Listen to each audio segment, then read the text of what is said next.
el nombre del Padre, y del Hijo, y del Espíritu Santo, la gracia de nuestro Señor Jesucristo, el amor del Padre y la comunión del Espíritu Santo esté siempre con todos ustedes. Buenos días a todos. Le agradecemos a Dios por este nuevo día de vida. Hoy nos reunimos para festejar a nuestro patrono, al patrono de nuestra comunidad y al patrono también de nuestra parroquia, el Sagrado Corazón de Jesús. En el corazón de Jesús, el centro es el amor. Un Dios que ama, un Dios que lo da todo por aquellos a los cuales ama. Hoy le agradecemos a Jesús todas aquellas muestras de amor que ha tenido hacia cada uno de nosotros. Que el amor de Jesús, que el amor del Sagrado Corazón reine en nuestras familias, reine en nuestros hogares y reine en toda nuestra colonia, que está encomendada a la intercesión de Jesús en su Sagrado Corazón. Participemos pues con alegría de esta fiesta en honor a Jesús, nuestro patrono. Reconocemos en silencio nuestros pecados.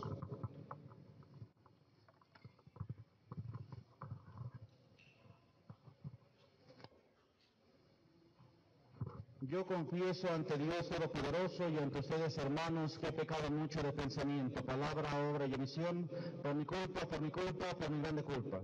Por eso ruego a Santa María siempre Virgen, a los ángeles, a los santos, y a ustedes, hermanos, que intercedan por mí ante Dios nuestro Señor. Dios Todopoderoso tenga misericordia de nosotros, perdone nuestros pecados y nos lleve a la vida eterna.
Dios Todopoderoso, que gozosos de honrar el corazón de tu amado Hijo, al recordar la grandeza de los beneficios de su amor, merezcamos recibir gracias cada vez más abundantes de esa fuente celestial.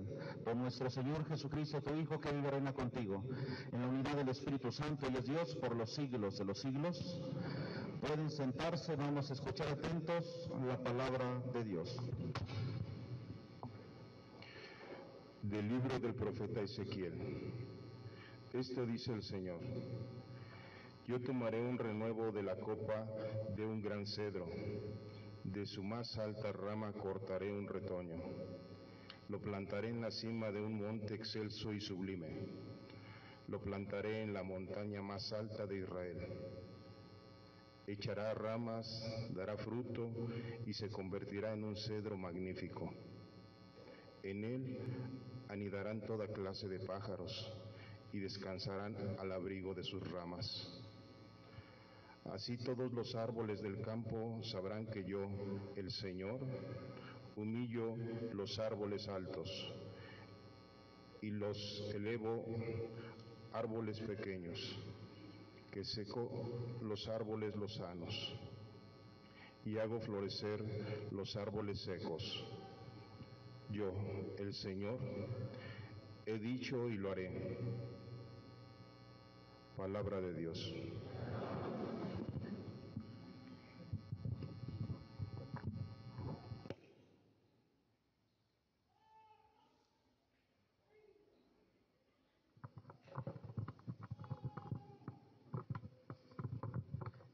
Qué bueno es darte gracias, Señor. Qué bueno es darte gracias, Señor. Qué bueno es darte gracias, Dios Altísimo, y celebrar tu nombre, pregonando tu amor cada mañana y tu fidelidad todas las noches. Qué bueno es darte gracias, Señor. Los justos crecerán como las palmas, como los cedros en los altos montes, plantados en la casa del Señor, en medio de sus atrios darán flores. Qué bueno es darte gracias, Señor. Seguirán dando fruto en su vejez, frondosos y lozanos como jóvenes, para anunciar que en Dios, mi protector, ni maldad ni injusticia se conocen. Qué bueno es darte gracias, Señor. De la segunda carta del apóstol San Pablo a los Corintios. Hermanos, siempre tenemos confianza, aunque sabemos que mientras vivimos en el cuerpo, estamos desterrados lejos del Señor. Caminamos guiados por la fe sin ver todavía. Estamos pues llenos de confianza y preferimos salir de este cuerpo para vivir con el Señor. Por eso, procuramos agradarle en el destierro o en la patria, porque todos tenemos que comparecer ante el tribunal de Cristo para recibir el premio o el castigo por lo que hayamos hecho en esta vida. Palabra de Dios. Nos ponemos de pie.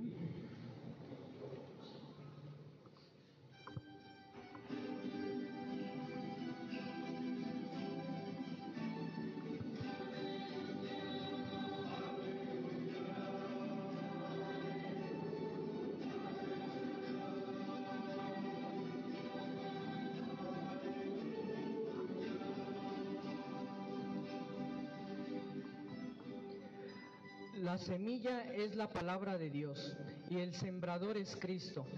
Todo aquel que lo encuentra vivirá para siempre.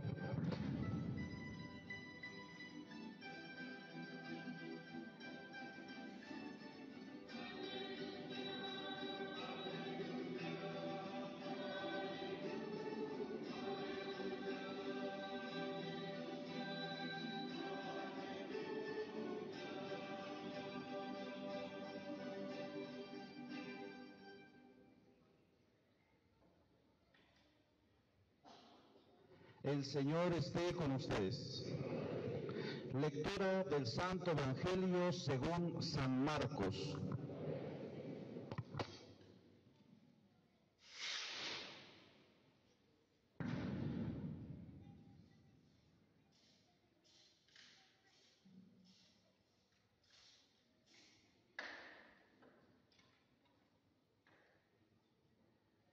En aquel tiempo Jesús dijo a la multitud: el reino de Dios se parece a lo que sucede cuando un hombre siembra la semilla en la tierra, que pasan las noches y los días, y sin que él sepa cómo, la semilla germina y crece, y la tierra por sí sola va produciendo el fruto.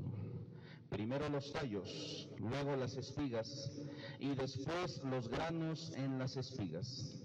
Y cuando ya están maduros los granos, el hombre echa mano de la hoz, pues ha llegado el tiempo de la cosecha. Les dijo también: ¿con qué compararemos el reino de Dios? ¿Con qué parábola lo podremos representar?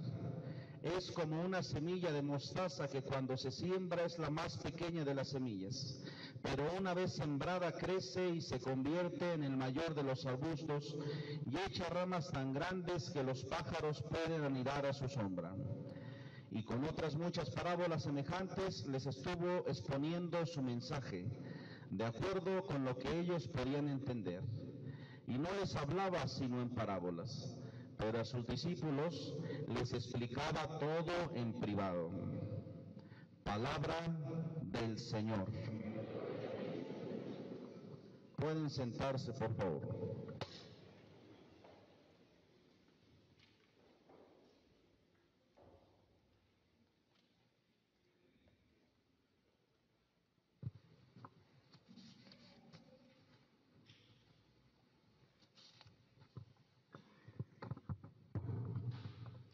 Vamos a hablar del Evangelio, pero antes tomemos una idea de la primera lectura del libro del profeta Ezequiel. ¿Qué dice Ezequiel? Yo tomaré un renuevo de la copa de un gran cedro. Se conocen unos cedros muy famosos, bueno, no sé si han oído hablar de los cedros del Líbano.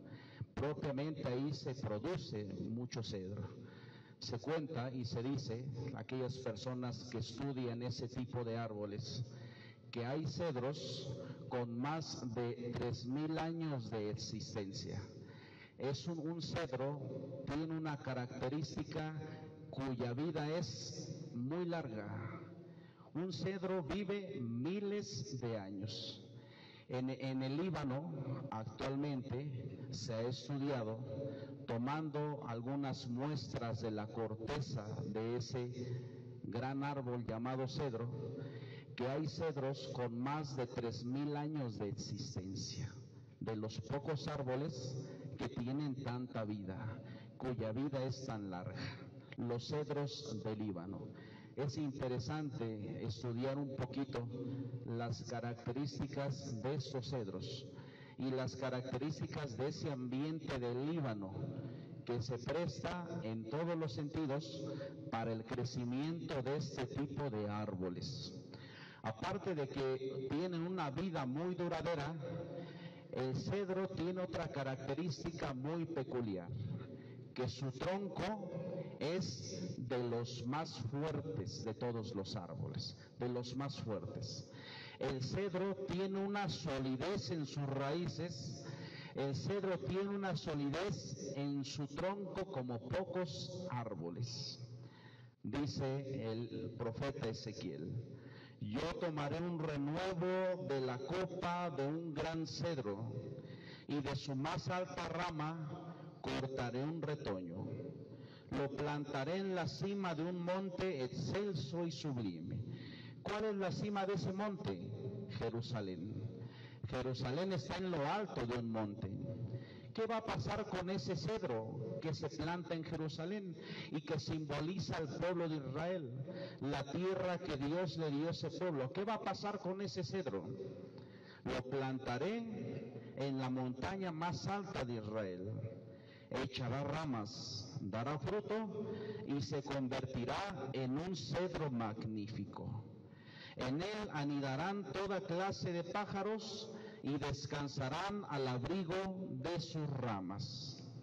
¿Quién le va a dar solidez a ese cedro del Líbano?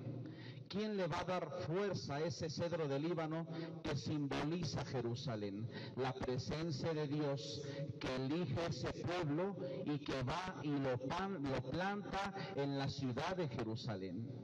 Y ese pueblo llamado Israel sigue existiendo hasta la fecha. Y en Jerusalén sigue acudiendo muchísima gente, miles de peregrinos, a contemplar la historia de ese pueblo, aunque era muy pequeñito, a contemplar y a conocer la historia de ese pueblo, que aunque en cuanto a los miembros era uno muy pequeño, su historia es muy grande. Y ese pueblo tan pequeñito es el pueblo o la ciudad más conocida en todo el mundo, por el hecho de que ahí pisó Jesús. En esas tierras estuvo Jesús. Ese cedro del Líbano, quien le da su fortaleza y su solidez es la presencia de Dios que lo plantó y que lo acompañó a lo largo de toda su existencia. El profeta Ezequiel nos dice que la solidez de nuestro propio árbol, que es nuestra vida, la solidez, la fortaleza espiritual en nuestra vida, nos la va a dar la presencia, el amor y la gracia de Dios. La persona cuyas raíces están en Dios, la persona cuyas raíces se encuentran en el amor y en la gracia de Dios, su vida va a ser sólida, su vida va a ser fuerte. Y por más que vengan vientos fuertes, por más que quieran azotar a ese cedro del Líbano, algún otro acontecimiento o desastre natural, el cedro del Líbano se va a mantener en pie. Haciendo referencia a que cuando la vida de la persona tiene su apoyo en Dios, la persona, cada uno de nosotros, sus raíces son muy profundas y su vida es sólida, como el tronco de un cedro. La persona que quiere hacer su vida sin la ayuda de Dios, la persona que quiere hacer la vida alejada de Dios, esas raíces no van a tener fuerza. Y tarde o temprano, ese árbol va a correr el riesgo de venirse abajo o de caer. La solidez de nuestro tronco y de nuestras raíces la encontramos en la gracia y en la misericordia de Dios.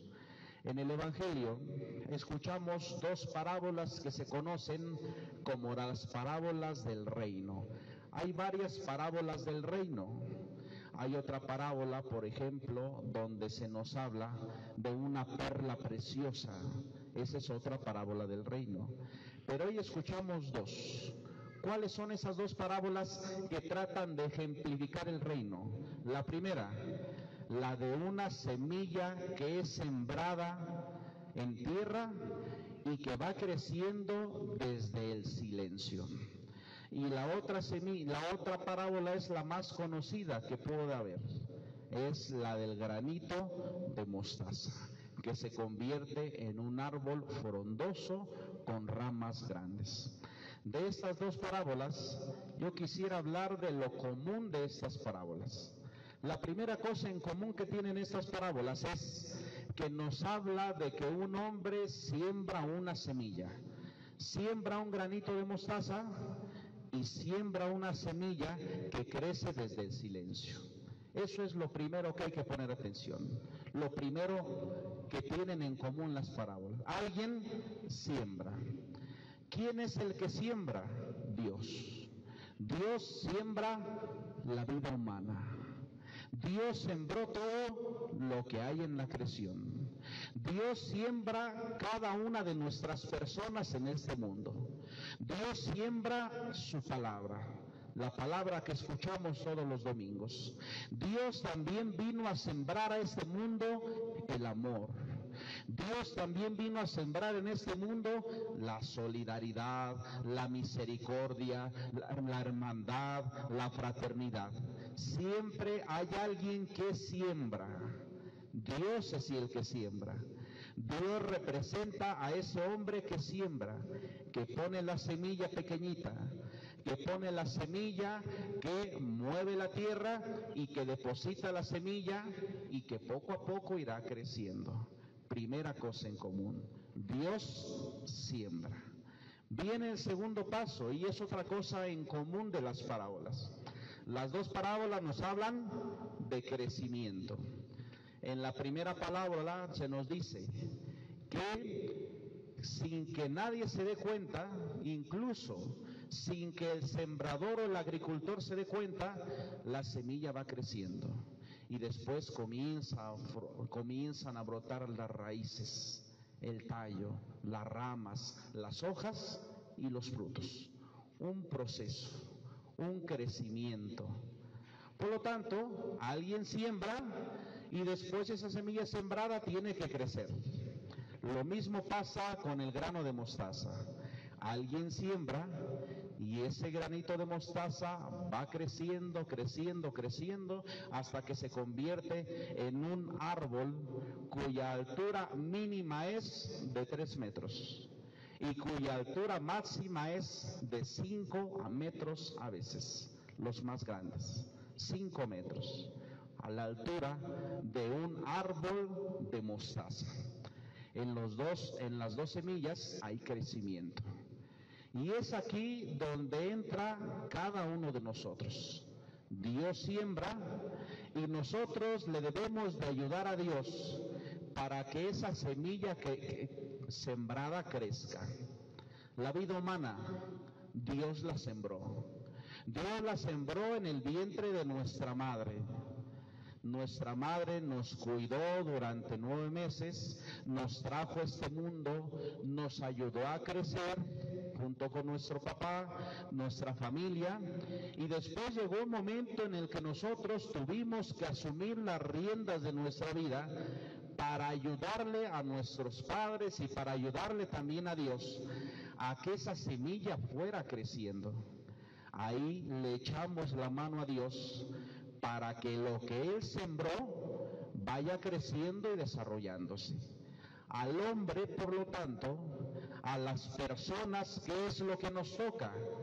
Hacer que esa semilla crezca, que lo que Dios sembró crezca. Dios también sembró el amor y esa semilla también simboliza el amor. Dios siembra el amor. Por lo tanto, ¿qué le toca hacer al hombre para también hacer presente el reino? Hacer que ese amor se propague, el amor de Dios, la presencia de Dios. Dios también siembra como una semilla su palabra. ¿Qué nos toca a nosotros? Hacer presente el reino, provocando que la semilla de la palabra crezca. Cuando uno habla de la palabra, está haciendo que la semilla de la palabra crezca en el corazón de otras personas. Cuando uno vive la palabra, está haciendo que la semilla crezca en la vida de otros. La semilla de la palabra va creciendo en tu persona o no. Es decir, lo que Jesús te dice en su palabra, ¿te ha hecho mejor o no te ha hecho mejor? ¿Qué has aprendido de la palabra de Dios? ¿En qué cosas te ha ayudado la palabra de Dios? ¿En qué cosas te ha transformado la palabra de Dios? ¿Sigue siendo el mismo de hace unos años o has permitido que la semilla de la palabra vaya creciendo en tu interior? ¿Qué es lo que debe de hacer la palabra de Dios? Lo que la palabra de Dios debe hacer es que nosotros seamos mejores personas. No puede ser que alguien nos diga a nosotros que tratamos de ser cerca, que tratamos de estar cerca de Dios. No puede ser que alguien nos diga, oye, tú desde que estás cerca de Dios te has vuelto peor. A ver, dime en qué has cambiado. Dime en qué has mejorado.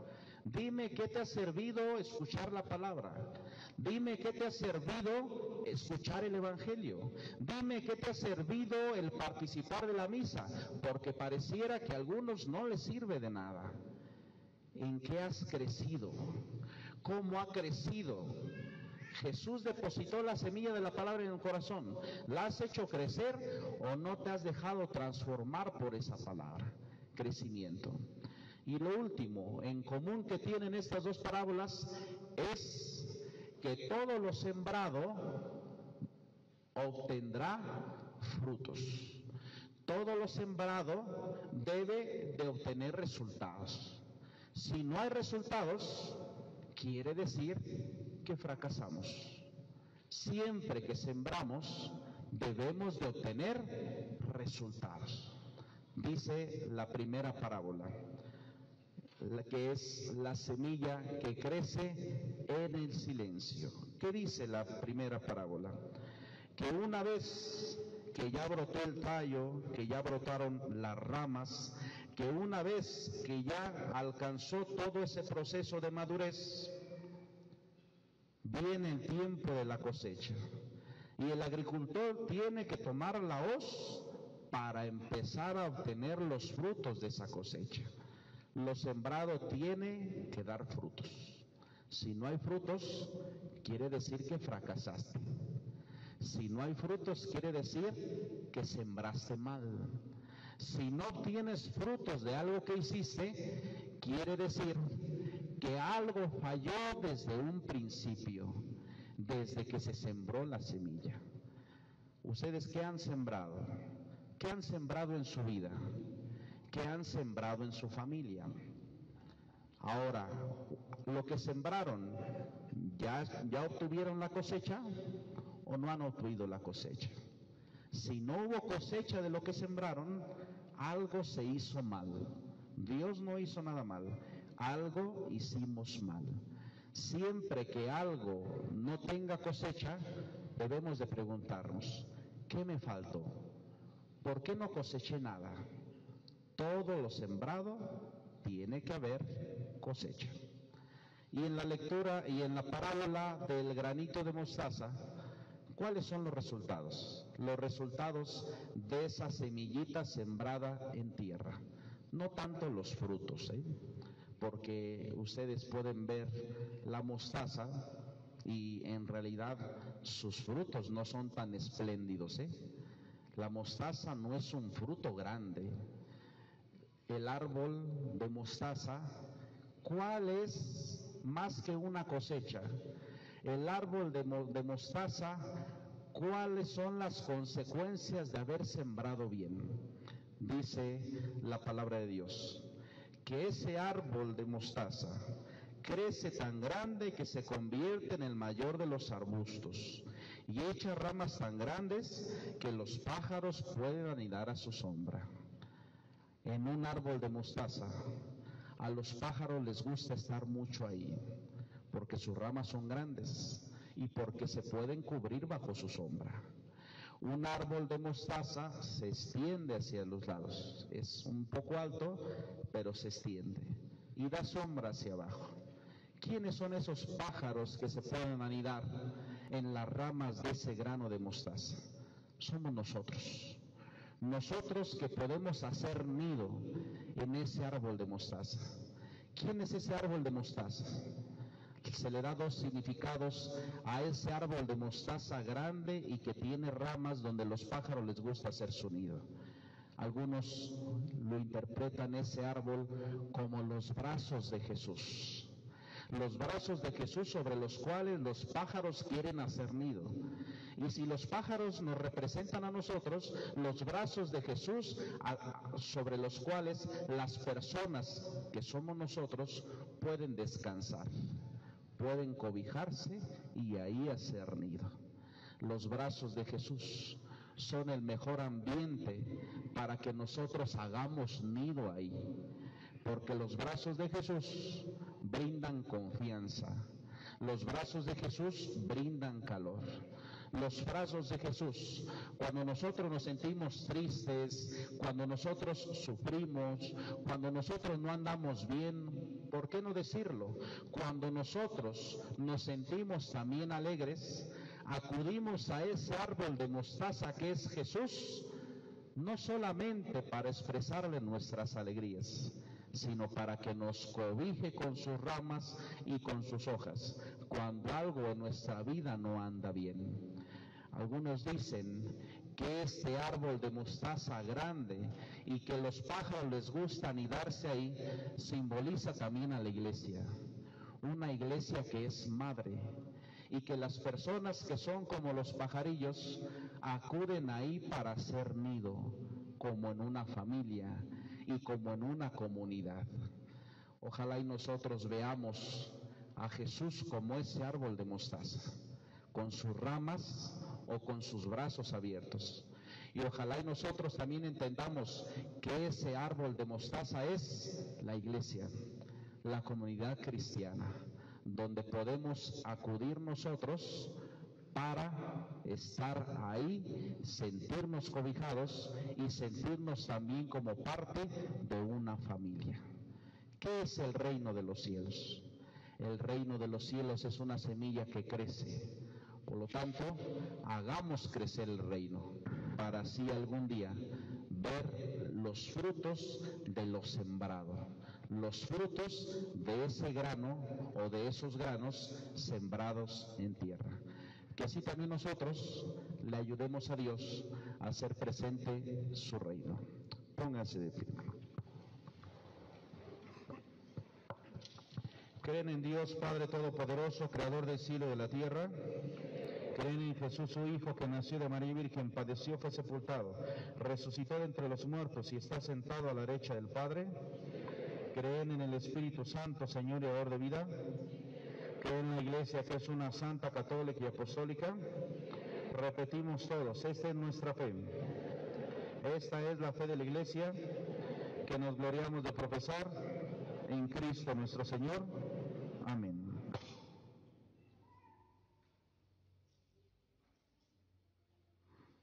Oremos, hermanos, al Señor nuestro Dios, que reveló su nombre en la zarza, su majestad en el fuego y la tempestad, y su amor en su Hijo Jesucristo.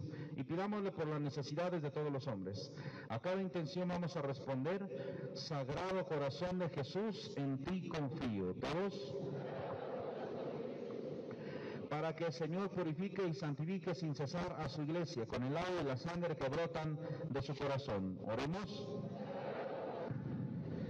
Para que el Señor, Rey y Centro de todos los corazones, atraiga así a los que aún lo desconocen. Oremos. Para que Cristo alivie con su amor los sufrimientos de quienes han experimentado la decepción de los amores humanos y de los que se sienten rechazados o traicionados. Oremos. Para que Dios nos conceda encontrar descanso en el corazón de su Hijo, abierto por la lanza del soldado. Oremos. Y por todas las familias de nuestra colonia que tienen como patrón al Sagrado Corazón de Jesús. Oremos. Padre de bondad y de ternura infinitas, que como la madre nos tomas en brazos y como ella te inclinas para darnos alimento, escucha nuestras oraciones y concédenos encontrar en el corazón de Cristo, levantado sobre la cruz, el conocimiento profundo de tu amor, para que, renovados por la fuerza del Espíritu, anunciemos a todos los hombres las riquezas insondables de la redención. Por Cristo nuestro Señor. Pueden sentarse.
Pónganse de pie, por favor.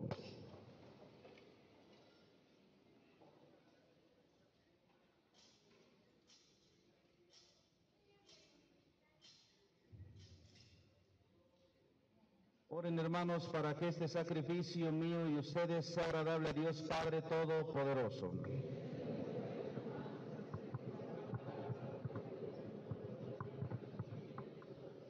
Mira, Señor, el inefable amor del corazón de tu Hijo amado, para que este don que te ofrecemos sea agradable a tus ojos y sirva como expiación de nuestros pecados. Por Cristo nuestro Señor. Señor, esté con ustedes. Levantemos el corazón.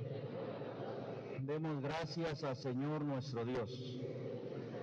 En verdad es justo y necesario en nuestra deber y salvación darte gracias siempre y en todo lugar, Señor Padre Santo, Dios Todopoderoso y Eterno, por Cristo, Señor nuestro, el cual con inmenso amor se entregó por nosotros en la cruz e hizo salir sangre y agua de su costado herido, de donde habrían de brotar los sacramentos de la Iglesia, para que todos los hombres, atraídos hacia el corazón abierto del Salvador, pudieran beber siempre con gozo de la fuente de la salvación. Por eso, con todos los ángeles y los santos te alabamos diciendo sin cesar.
Santo eres en verdad, Señor, fuente de toda santidad. Por eso te pedimos que santifiques esos dones con la fusión de tu Espíritu, de manera que se conviertan para nosotros en el cuerpo y la sangre de Jesucristo nuestro Señor, el cual, cuando iba a ser entregado a su pasión voluntariamente aceptada, tomó pan, dándote gracias, lo partió y lo dio a sus discípulos, diciendo: tomen y coman todos de él, porque esto es mi cuerpo que será entregado por ustedes.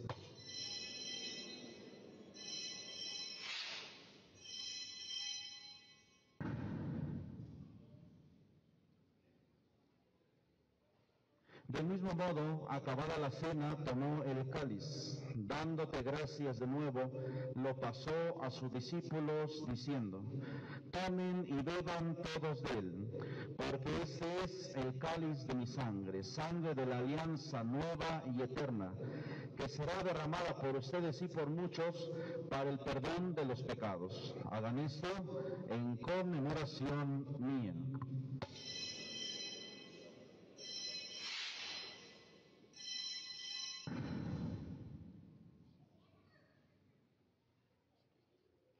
Este es el sacramento de nuestra fe. Así pues, Padre, al celebrar ahora en memoria de la muerte y resurrección de tu Hijo, te ofrecemos el pan de vida y el cáliz de salvación. Te damos gracias porque nos haces dignos de servirte en tu presencia. Te pedimos humildemente que el Espíritu Santo congregue en la unidad a cuantos participamos del cuerpo y la sangre de Cristo. Acuérdate, Señor, de tu iglesia extendida por toda la tierra, con el Papa Francisco, con nuestro obispo José Antonio y todos los pastores que cuidan de tu pueblo. Llévala a su protección por la caridad. Acuérdate, Padre, de todos nuestros familiares difuntos que pertenecieron a esta comunidad y que ahora ya gozan de tu presencia. Admítelos a contemplar la luz de tu rostro. Ten misericordia de todos nosotros, y así con María la Virgen, Madre de Dios, San José, su esposo, los apóstoles y cuantos vivieron en tu amistad a través de los tiempos, merezcamos por ti, Jesucristo, compartir la vida eterna y cantar tus alabanzas. Por Cristo, con Él y en Él, a ti Dios Padre Omnipotente, en la unidad del Espíritu Santo, todo honor y toda gloria por los siglos de los siglos. Fieles a la recomendación del Salvador y siguiendo su divina enseñanza, nos atrevemos a decir: Padre nuestro que estás en el cielo, santificado sea tu nombre. Venga a nosotros tu reino. Hágase tu voluntad en la tierra como en el cielo. Danos hoy nuestro pan de cada día. Perdona nuestras ofensas, como también nosotros perdonamos a los que nos ofenden. No nos dejes caer en tentación y líbranos del mal. Líbranos de todos los males, Señor, y concédenos la paz en nuestros días, para que vivamos por tu misericordia. Vivamos siempre libres de pecado y protegidos de toda perturbación, mientras esperamos la gloriosa venida de nuestro Salvador Jesucristo. Señor Jesucristo, que dijiste a tus apóstoles: la paz les dejo, mi paz les doy, no tengas en cuenta nuestros pecados, sino la fe de tu iglesia. Conforme a tu palabra, concede la paz y la unidad, tú que vives y reinas por los siglos de los siglos. La paz del Señor esté con todos ustedes. En Cristo, que nos ha hecho hermanos con su cruz, dense la paz como signo de reconciliación.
Él es Jesús, el Cordero de Dios, que quita el pecado del mundo. Dichosos los invitados a la cena del Señor. Yo no soy digno de que entres en mi casa. Con una palabra tuya bastará para cenar. Acérquense quienes van a acomodar, estén preparados. Una sola fila nada más. Una sola fila nada más. Dos filas no, una sola nada más. A ver, aquí ya se hicieron dos. Una sola fila. Una sola fila. Una sola fila, por favor. Si ya ven que hay mucha gente, espérense un ratito y después se forman.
Pónganse de pie, por favor. Oremos. Señor y Padre nuestro, que este sacramento de amor nos haga arder en santo afecto, de modo que ha traído siempre hacia tu Hijo, sepamos reconocer a nuestros hermanos, el que vive y reina por los siglos de los siglos. El Señor esté con todos ustedes. La bendición de Dios Todopoderoso, Padre, Hijo y Espíritu Santo, descienda sobre ustedes y permanezca para siempre. Agradecidos por el amor del Sagrado Corazón de Jesús, pueden ir en paz. Vamos a darle entrada a el mariachi con las mañanitas. Pasen.